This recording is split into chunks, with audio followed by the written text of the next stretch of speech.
Travailler au milieu des voitures, les entretenir et les réparer vous fait rêver. Alors aujourd'hui, je vous propose de découvrir les formations au métier de l'automobile avec Aforpa, que ce soit pour une reconversion professionnelle ou une entrée directe pour un bac pro.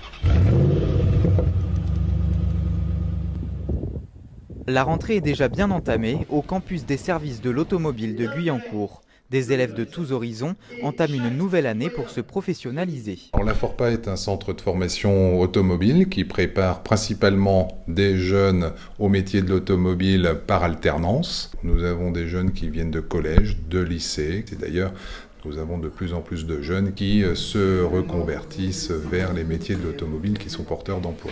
Du CAP au BTS, la formation en apprentissage couvre l'ensemble des métiers des services de l'automobile et de la mobilité, avec des cours pratiques et théoriques adaptés au milieu. On essaye d'avoir un lien systématique, c'est-à-dire que nous, dans nos cours théoriques, on va également axer nos cours un petit peu sur le domaine du métier. En mathématiques par exemple, en anglais, on va essayer de valoriser le lien qu'il y a entre les deux domaines. Pour se former au métier de mécanicien, rien ne vaut la pratique, alors les étudiants jonglent entre les stylos et les outils en atelier. Quand ils démarrent en fait la première année de formation, on va être sur déjà de l'entretien courant. L'objectif, c'est qu'il soit opérationnel sur l'entretien standard d'un véhicule. Les formateurs sont attentifs et issus du métier. Sous leurs yeux experts, les élèves apprennent à leur rythme. Damien fait partie des 1000 apprentis formés par l'Aforpa en ce début d'année. Il s'est reconverti après un bac S et un mois d'études dans le domaine médical. Moi, franchement, je me sens super bien intégré. J'ai pas eu de problème pour la transition. Franchement, on est bien entouré, les professeurs sont vraiment agréables. C'est vrai que j'ai jamais eu l'occasion de toucher à la mécanique, mais ça m'a pas mal permis de pouvoir voir en vrai plutôt que de faire de la théorie. On apprend pas mal en cours grâce aux cours de technologie qu'on met en pratique après en atelier. Intégré au campus des services de l'automobile et de la mobilité, l'Aforpa de Guyancourt a ouvert ses portes en septembre 2018. Il fait partie d'un réseau de 5 établissements, tous équipés de matériel dernier cri pour adapter la formation à l'évolution du secteur. On est pas mal équipé, on est équipé pas mal de boîtes à panne, de borniers, donc on peut travailler sur tout type de système. Il injecte du gasoil. Quand il injecte, du coup, qu'est-ce qui se passe? On a aujourd'hui 40 véhicules sur le parc pédagogique qui s'établissent d'un petit véhicule peu onéreux jusqu'à un véhicule haut de gamme équipé de pas mal de technologies. Aujourd'hui, on a aussi des véhicules électriques, des véhicules hybrides, donc on les forme à intervenir sur ces véhicules.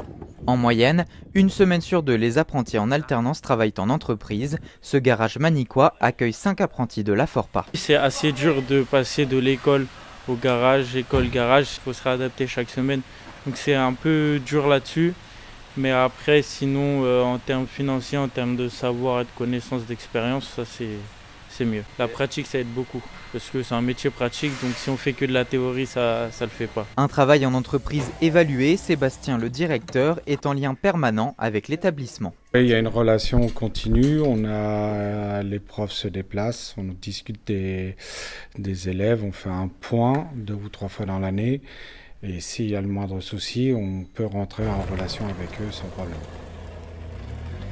Plus de 3500 entreprises partenaires peuvent faire appel à l'Aforpa pour l'accueil de jeunes en apprentissage. Le but à terme, les recruter. Marc Lascar est directeur après-vente dans cette concession. Pour lui, l'accueil des apprentis est un avantage non négligeable. Moi, j'attache beaucoup d'importance à l'alternance et aux apprentis. J'en ai toujours 2 en permanence dans tous les ateliers que je gère. Parce qu'on les forme à nos process dans l'environnement de la marque et c'est un gain de temps précieux. 98% des élèves formés décrochent un emploi dans les 6 mois qui suivent l'obtention de leur diplôme. Soigny fait partie des anciens de l'Aforpa. À sa sortie de l'école, mention très bien. Elle a même été contactée pour participer à Top Mécanique, une célèbre émission télé. C'était un gros défi pour moi, mais j'ai réussi du coup à faire en sorte que cette petite voiture roule et je suis plutôt fière de moi là-dessus. Après 3 ans et demi d'alternance dans cette concession, Soigny a été embauchée l'année dernière en CDI. Une concrétisation pour celle qui a décidé de changer de vie. Un matin, je me suis réveillée et je me suis rendu compte que je n'aimais pas ce que je faisais. Donc j'ai décidé de pouvoir me donner l'opportunité de faire une reconversion professionnelle. Aujourd'hui, en fait, j'ai réussi à trouver ma voie et quand je regarde mon passé, voilà, à ne pas aimer ce que je faisais au niveau professionnel et maintenant à me lever tous les matins et à apprécier aller au travail. Je pense que c'est un luxe que pas beaucoup de monde peut se vanter d'avoir. L'apprentissage est de plus en plus plébiscité. Les centres à fort pas enregistrent une progression de 10%. En 2024, 96% des étudiants sont sortis diplômés de l'établissement.